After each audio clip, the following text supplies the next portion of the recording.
Assalamualaikum warahmatullahi wabarakatuh.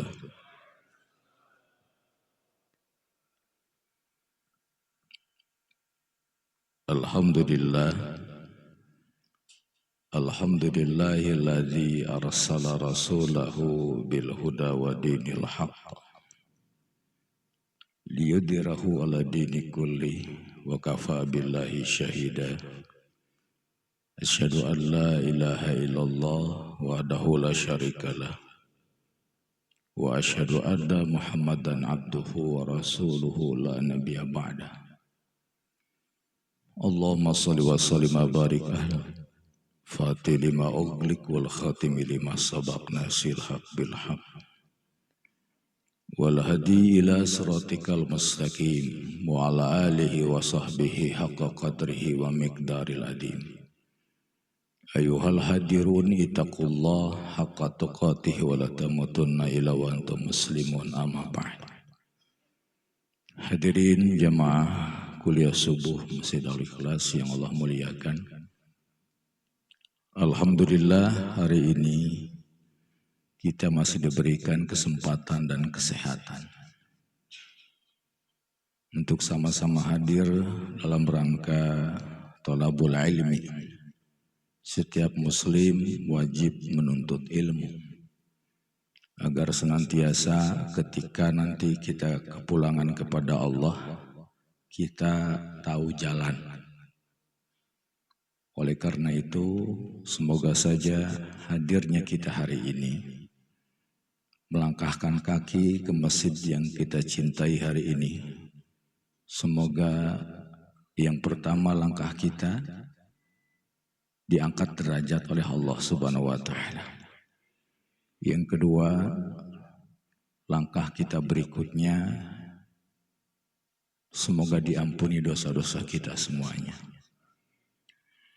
Hadirin Bapak Ibu rahimakumullah. Hari ini alhamdulillah, mohon maaf para bini sepuh, para tokoh masyarakat, hari ini saya hadir di sini bukan maksud menggurui, tapi bersilaturahmi, ingin berbagi cerita dan pengalaman, dan semuanya itu yakin Bapak Ibu yang ada di sini lebih paham dan lebih tahu tentang urusan dunia, juga sebagian urusan agama.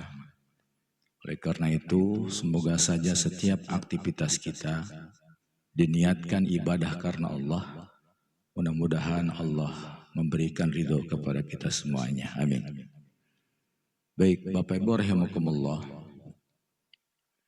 Hari ini insya Allah saya akan menyampaikan sebuah materi yang mungkin agak berbeda dengan yang lain, tentang bagaimana mencari syafaat melalui sholawat.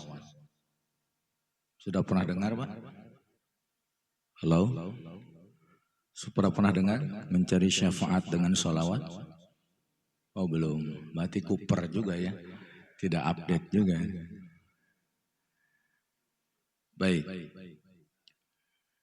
di dalam Al-Quran surat Al-Ahzab ayat 56, Allah Subhanahu wa ta'ala berfirman, A'udzubillahi minasyaitonirrajim. Bismillahirrahmanirrahim. Innallaha wa malaikatahu yusholluna 'alan nabi. Ya ayyuhalladzina amanu shollu 'alaihi wa sallimu taslima. Secara lafziyah, ayat ini menjelaskan tentang bagaimana Allah Subhanahu wa ta'ala menyeru kepada malaikat, termasuk Allah sendiri, menyampaikan salawat kepada baginda Nabi Muhammad sallallahu alaihi wasallam. Ada dua kalimat di sana. Innallaha, sesungguhnya Allah, ai bimakna inna at-taukid.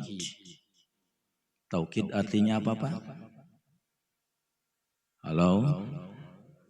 Taukid. Halo? Ini ada. Ini pada bersandar ke ini, jadi pada kelihatan pada mau merem semua ini subuh. Ya, kalau ke tembok biasanya Kang Haji ada tundutan kelihatan gitu.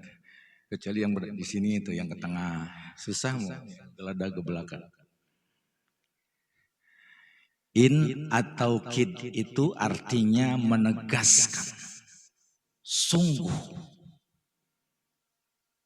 Allah itu innallaha wa maladan, para malaikat. Ada malak, ada malaikat.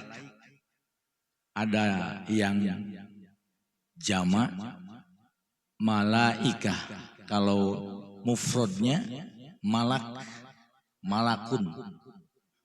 Kalau jamaknya itu malaikatun. Itu jamak, berarti banyak. Yusholluna 'alan nabi.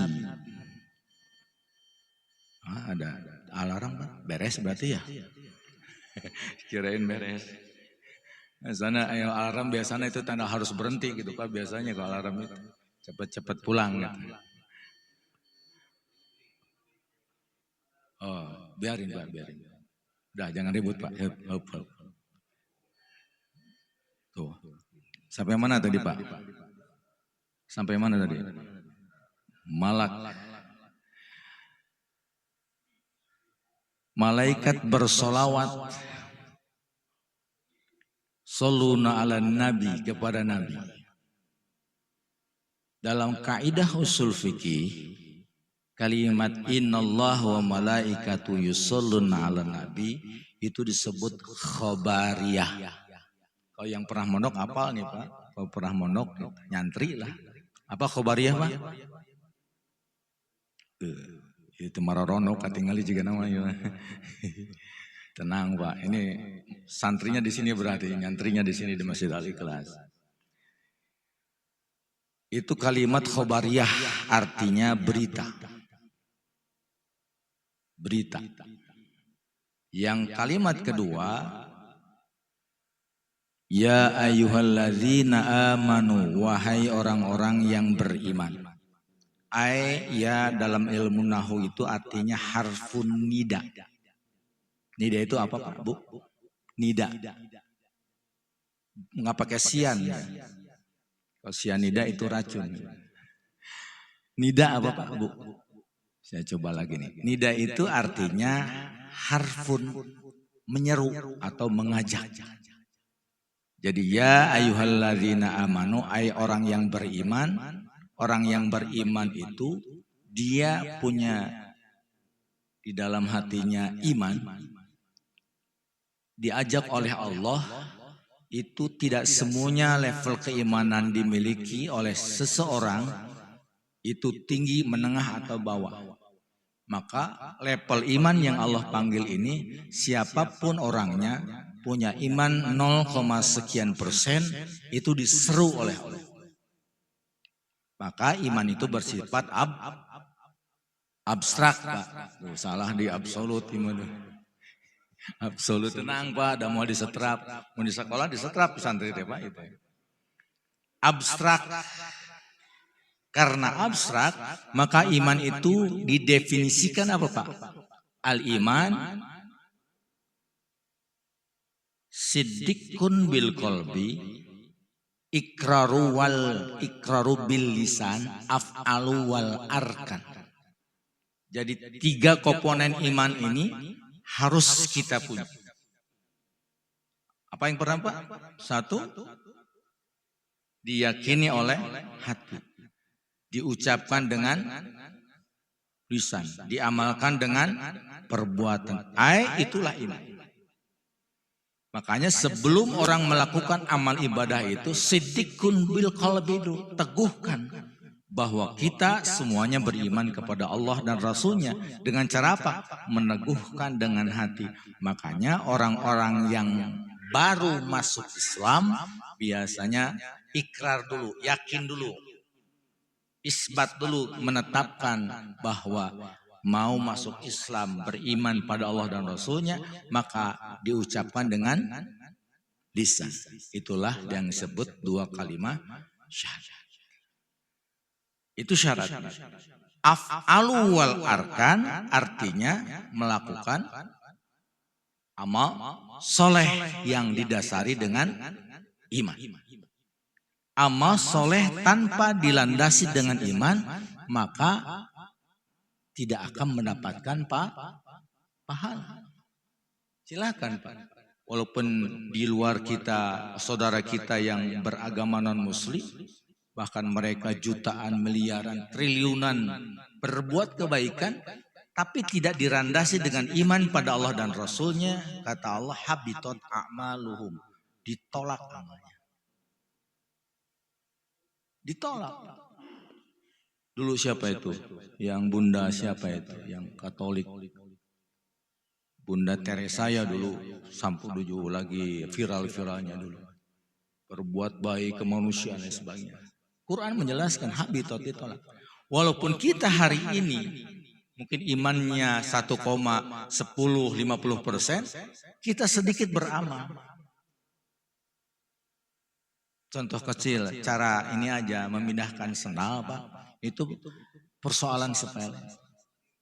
Kan? Membalikan sendal gitu.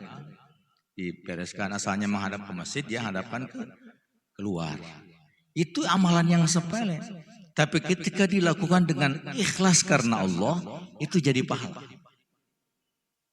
Sebaliknya dilakukan tanpa atas dasar karena Allah, itu jadi dosa Pak Mubazir. Salah lagi ya.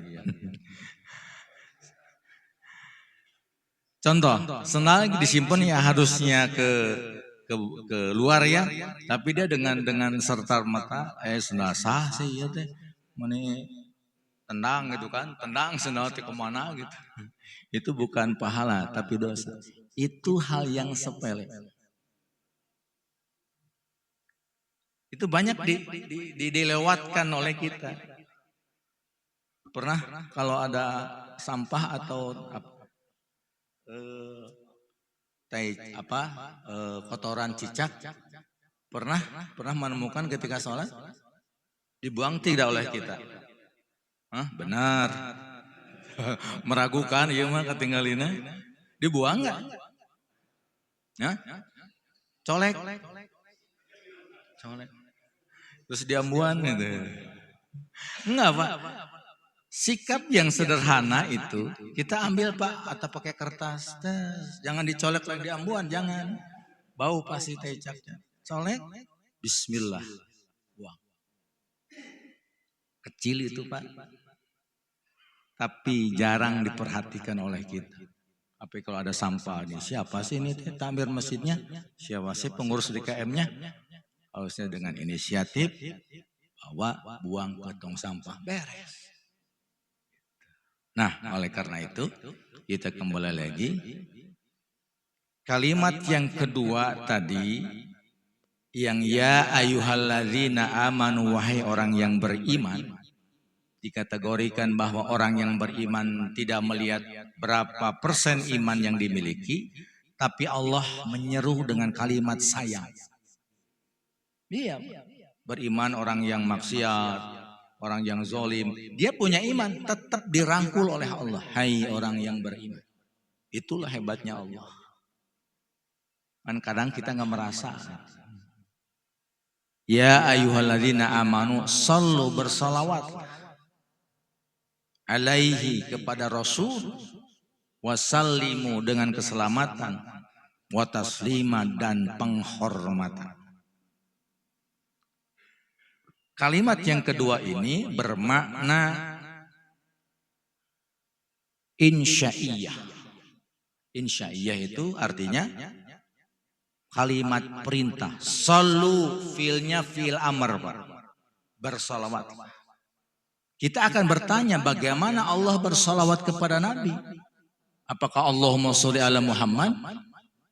Apakah sallallahu ala Muhammad? Bagaimana Pak salat Allah kepada Nabi? Yang pertama di dalam tafsir Ruhul Bayan itu dijelaskan juz 1 halaman 225 sampai selesai. Itu Allah bersalawat yang pertama dengan kalimat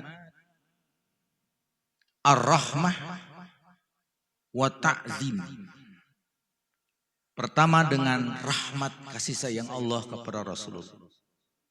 Kedua dengan ta'zim. Ta'zim itu mengagungkan Rasulullah. Walaupun Rasul tidak merasa diagungkan sebagai hamba. Makanya masjid ini adalah tempat apa Pak? Sok atuh. Sujud. Ragu-ragu sieun salah Pak Ustaz. Kayak dicarekan. Sujud Pak. Tempat sujud ini adalah tempat mulia.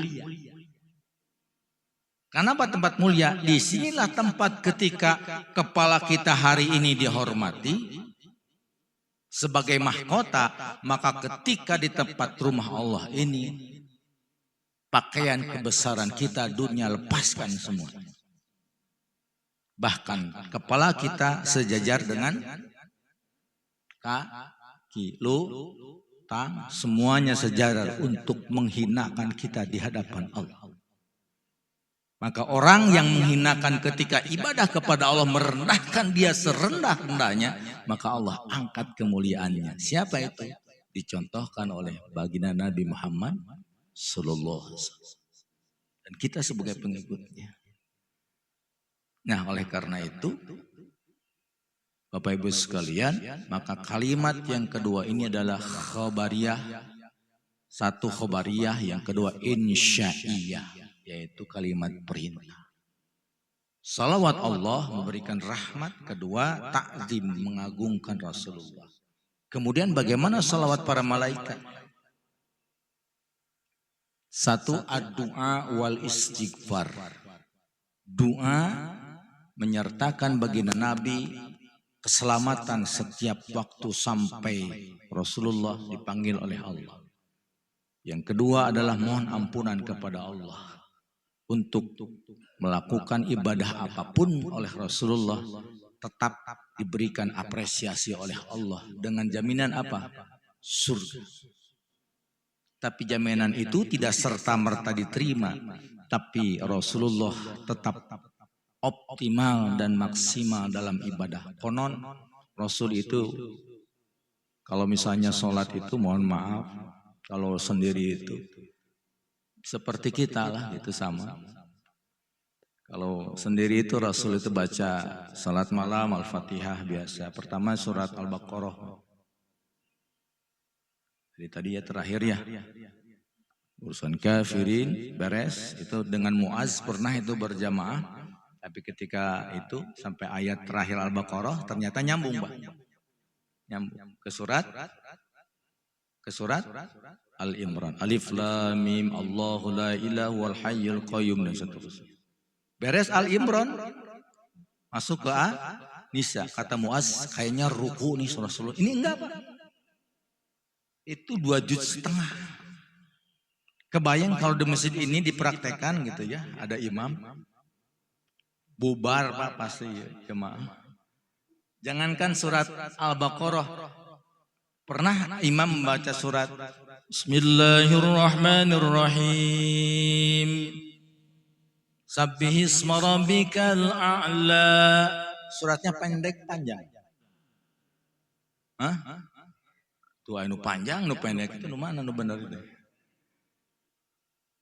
Hal ataka hadithul ghasyiyah. Panjang pendek?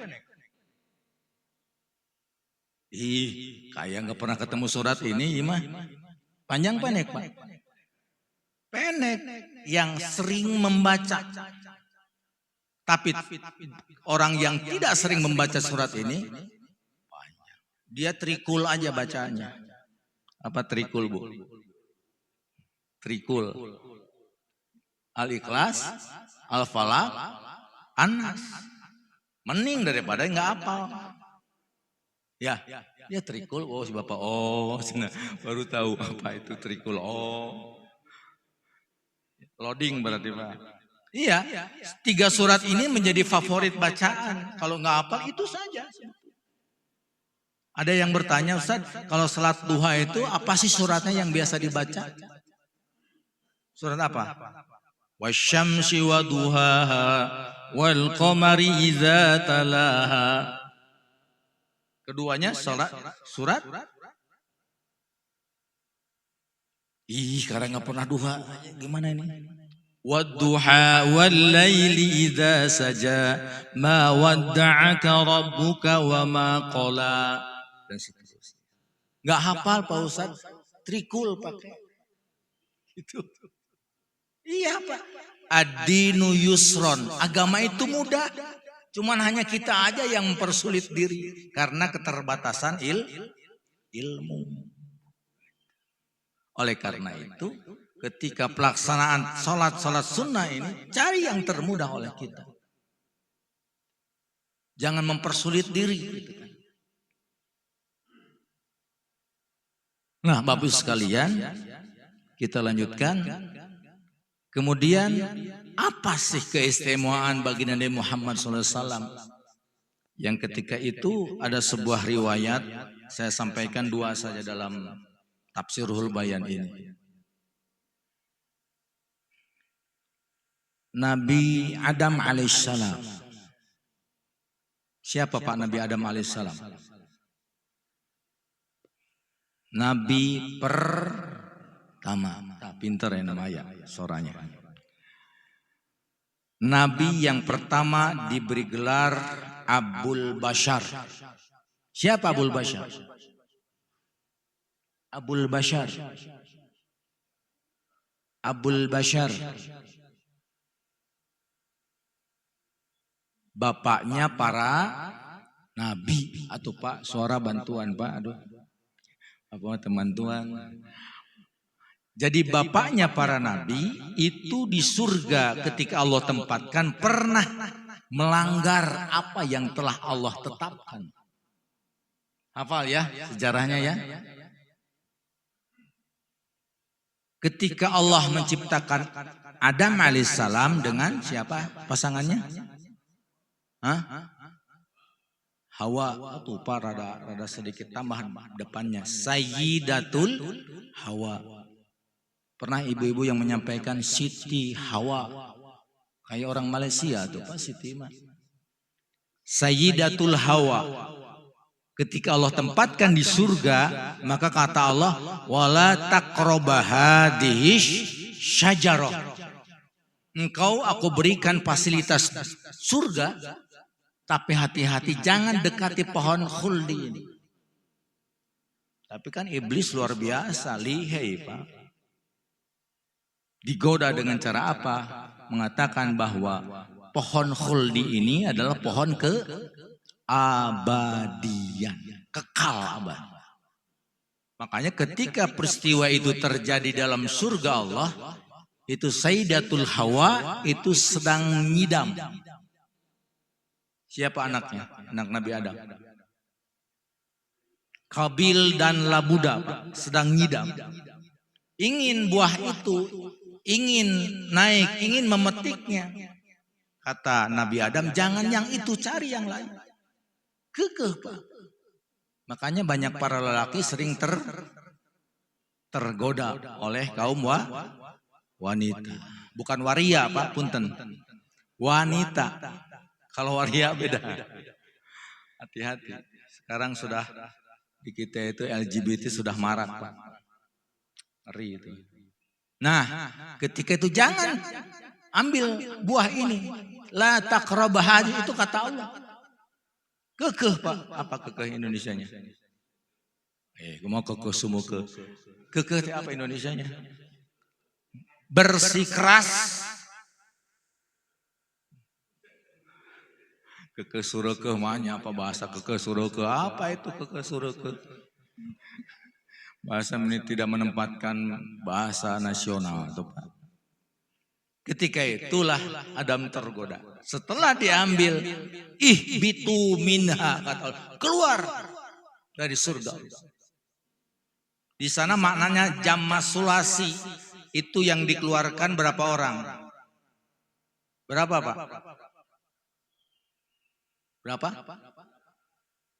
Jangan tertipu saya begini, 2, 3. Nabi Adam, Sayyidatul Hawa, kemudian iblis. Kan dikeluarkan karena sombong. Ana khairum minhu. Saya lebih baik daripada Adam. Adam itu junior, saya senior. Gitu Pak. Kalau di kantor ada yang begitu, teteh temannya. Ya bapak yang nyebutinnya itu Pak. Nah ketika itulah dikeluar dari surga Allah. Apa doa Nabi Adam Pak?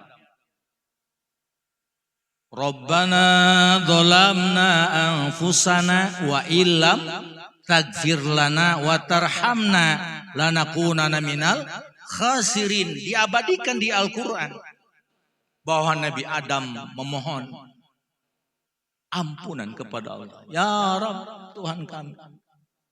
Kami ini zalim terhadap diri kami sendiri termasuk istri kami. Wa illam taghfir lana. Jika engkau tidak mengampuni kami, anak istri kami, seluruh keturunan Nabi Adam. Wa tarhamna, menyayangi kami. Lanakunanna minal khasirin. Kami termasuk orang-orang yang merugi. Itu diabadikan Al-Quran. Hanya melakukan satu kesalahan. Dikeluarkan dari surga. Nah kita. Kesalahan Mbak. Zalim Mbak. Maksiat Mbak. Ingin masuk surga. Dari mana resepnya? Ya, dari mana gitu kan? Kita itu makhluk yang banyak dosa. Makanya perbanyak dawam. Sampai ada sebuah kalimat Nabi Adam menyampaikan, Ya Rabb as'aluka bi haqqi Muhammadin antakfiroli. Ya Allah, berikan kepada kami dengan kebenaran Nabi Muhammad. Ampuni kami ya Allah. Nabi Adam begitu. Ditanyakan Nabi Adam oleh Allah, kenapa engkau menyebutkan ada kalimat Muhammad di sana? Nabi Muhammad SAW di sana. Apa kata Nabi Adam? Ya Rabb, saya ketika masih tinggal di surga Allah, di arasy dan pohon-pohon yang kau ciptakan di surga itu, ada kalimat la ilaha illallah Muhammadur Rasulullah. Nanti buka Tafsirul Bayan Pak, juz 7. Karena di sana ada lafaz Muhammad sallallahu alaihi wasallam. Maka disitulah yang berhak mendapatkan syafaatul uzma yang diagungkan oleh Allah. Hanya baginda Nabi Muhammad sallallahu alaihi wasallam. Di antara seluruh para nabi tidak berhak mendapatkan syafaatul uzma kecuali baginda Muhammad sallallahu alaihi wasallam. Sudah ada di sananya.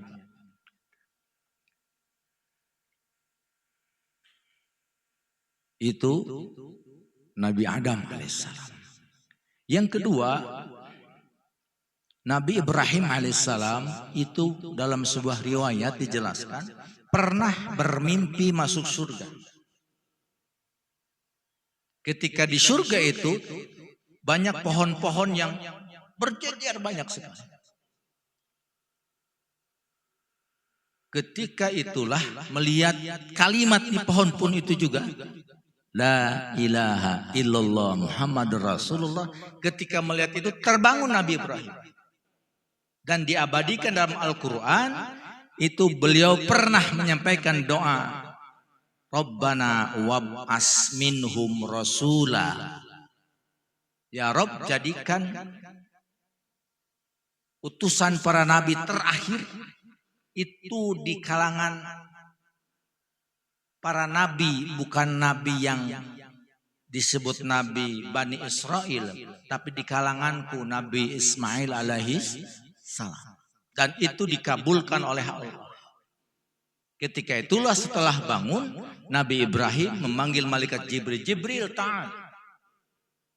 Ada apa ya Ibrahim? Boleh saya mengajukan sesuatu keinginan kepada Allah? Boleh, silahkan. Saya ingin kalimat nama saya disematkan kepada umat akhir zaman. Ingin disematkan, ingin dimasukkan ketika nanti setelah akhir zaman ini berakhir dan sampai hari kiamat, ingin disematkan kepada umat akhir zaman Nabi Muhammad SAW. Ajukan kepada Allah. Ketika diajukan kepada Allah, diterima oleh Allah. Maka diabadikanlah itu, salawat itu disebut salawat Ibrahimiyah, dipakai dalam jika seandainya tidak ada salawat ini, maka sholatnya tidak sah, karena termasuk rukun Pak Atu tarik Pak, rukun. Karena kalau rukun itu salah satu tidak ada maka tidak sah. Satu itu. Kedua, ketika salat jenazah. Bagaimana niat salat jenazah? Hukumnya apa Pak? Fardu kifayah. Apa fardu kifayah?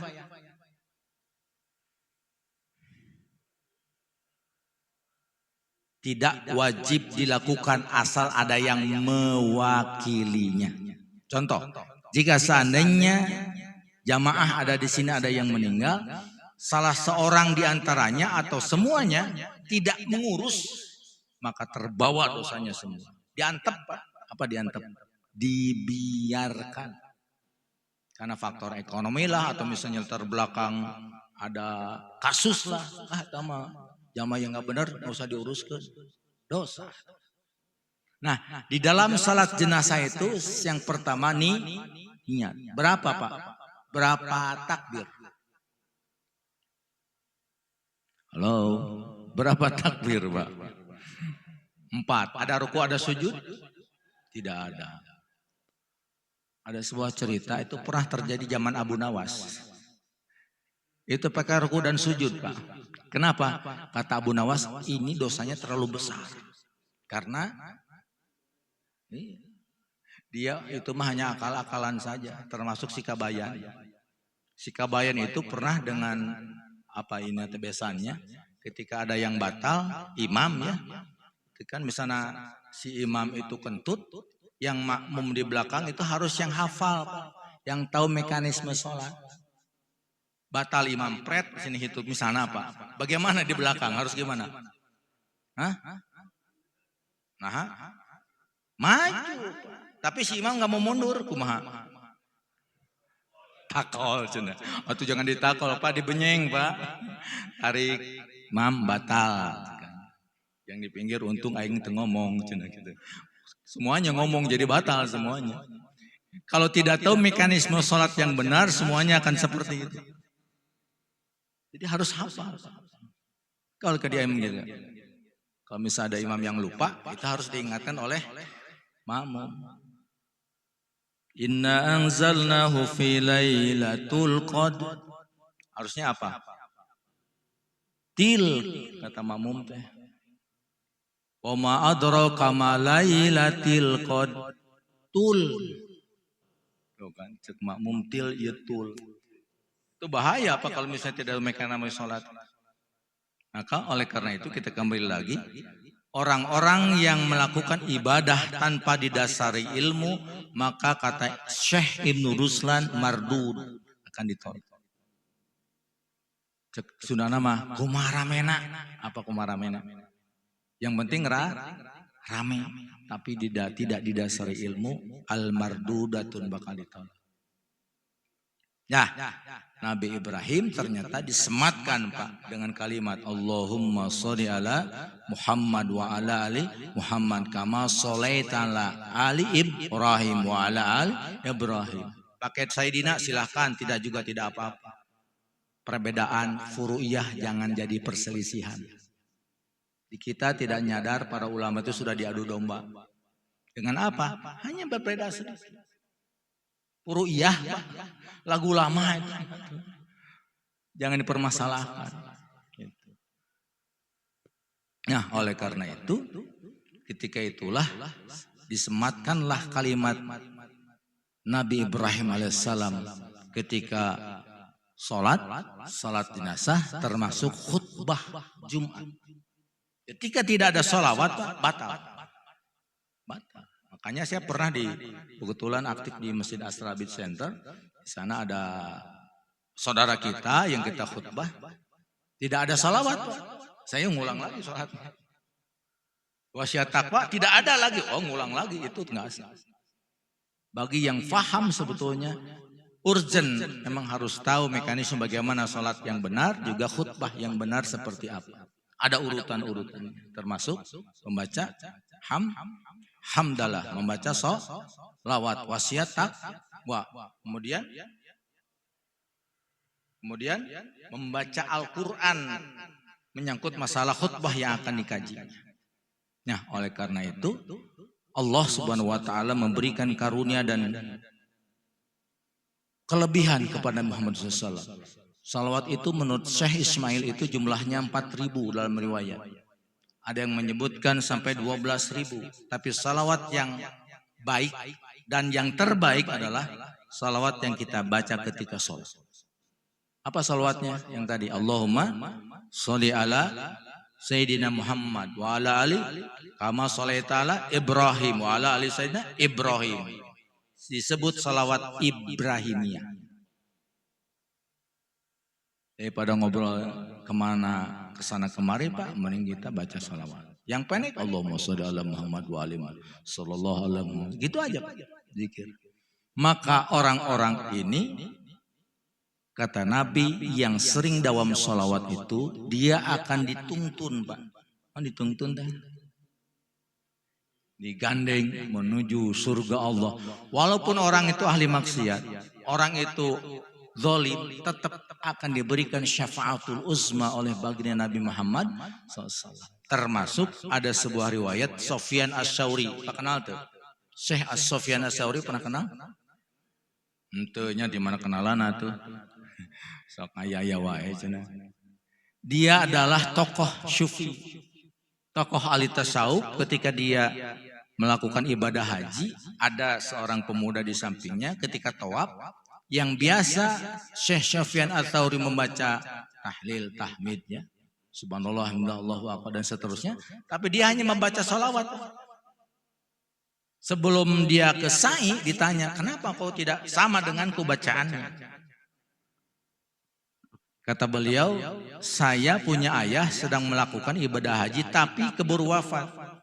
Dan ketika wafat ayahku itu, saya tidak sempat menguburkan tapi disimpan di maktab. Ada keanehan dari jasad ayah saya. Itu si jasadnya hitam, Pak. Tadinya mah putih, hitam.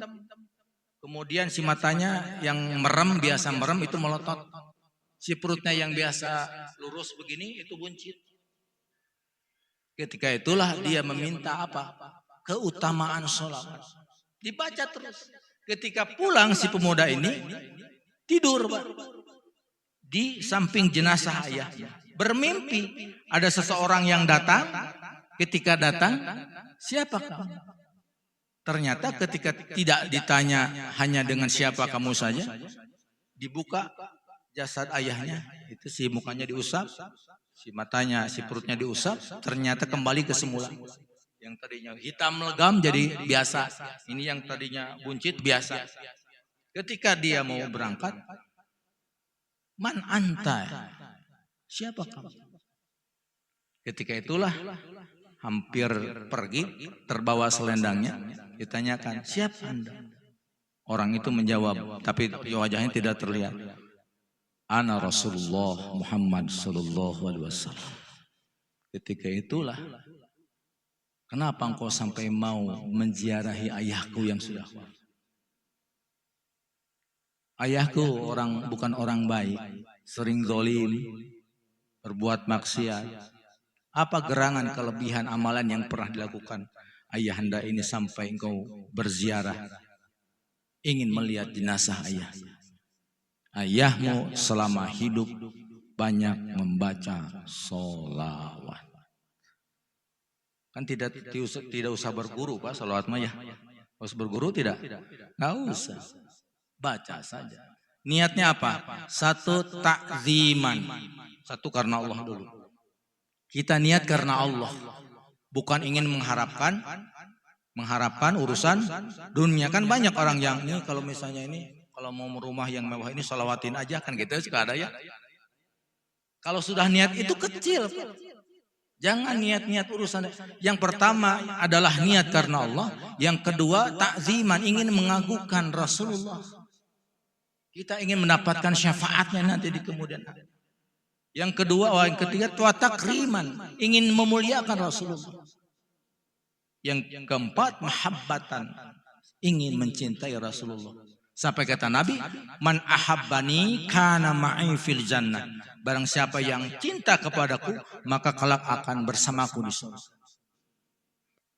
Itu hanya baru amalan salawat saja, belum amalan sunnah yang lainnya. Ya, amalan sunnah banyak. Ketika misalnya masuk ke masjid baca apa Pak? Masuk ke masjid baca doa Pak. Bukan salawat, doa. Allahumma tafli afwaba rahmatik. Melengkahkan kaki kanan keluar. Kaki kiri doanya, Allahumma as'aluka min fadlik. Sampai rumah, alhamdulillah tuh pemeni hese naon sampai rumah ngauleung. Alhamdulillah masuk WC. Pelajaran TK ya Pak ya teh. Allahumma inni a'udzubika minal khubusi wal khaba'is, keluar WC. Alhamdulillahilladzi adhaba 'anil adha wa afani atau ghufranaka. Mendengarkan sesudah adzan. Allahumma rabba hadhihi da'wati tammah wassalatul qa'imah dan seterusnya. Doa terakhir ada Allahumma mat'ni wasam'i wal basar. Saya tambah dengan itu. Jadi para ulama itu juga diijazahkan. Ya Allah berikan kepada kami pandangan yang mengenakan penglihatan kami ketika melihat baginda Nabi Muhammad sallallahu alaihi wasallam. Itulah sebuah kisah diantara kehebatan sholawat, juga termasuk Rasul akan memberikan syafaat kepada hamba-hamba Allah yang mendawamkan sampai melakukan sunnah-sunnahnya, baik yang kecil ataupun yang lebih besar. Kita mah yang kecil-kecil dulu kali yang tadi Pak. Masuk ini itu aja doa aja. Supaya apa? Supaya di dalam diri kita itu nanti di kemudian hari Allah sediakan di antara pertolongan ibadah kita, amalan kita nggak akan cukup. Ketika itulah disandarkan kepada yang namanya syafaatul uzma. Baik Bapak sekalian, mungkin itu saja yang dapat saya sampaikan. Kalaupun ada tanya jawab, mudah-mudahan jangan gitulah. Mesti ngejawab lila, mesti lama. Kalau ada yang mau ditanyakan, kalau bisa saya jawab, kalau enggak, apunten nanti saya cari jawabannya.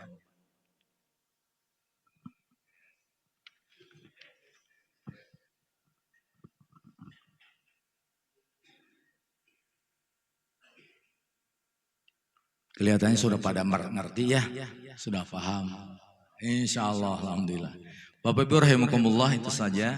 Semoga menjadi bahan wawasan ilmu, juga motivasi kita agar senantiasa tetap istiqomah dalam ketaatan kepada Allah.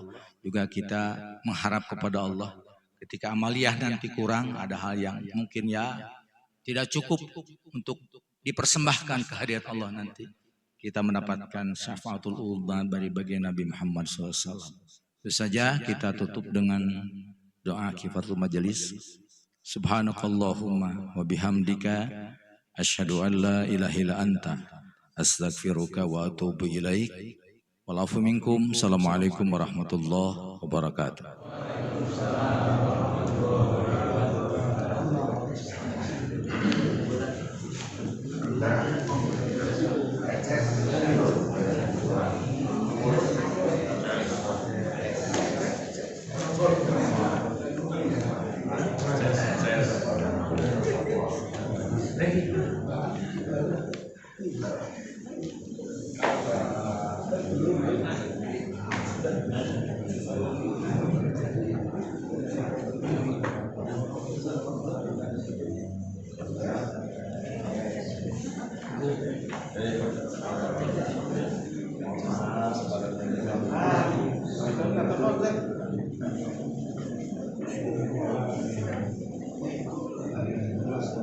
Waalaikumsalam.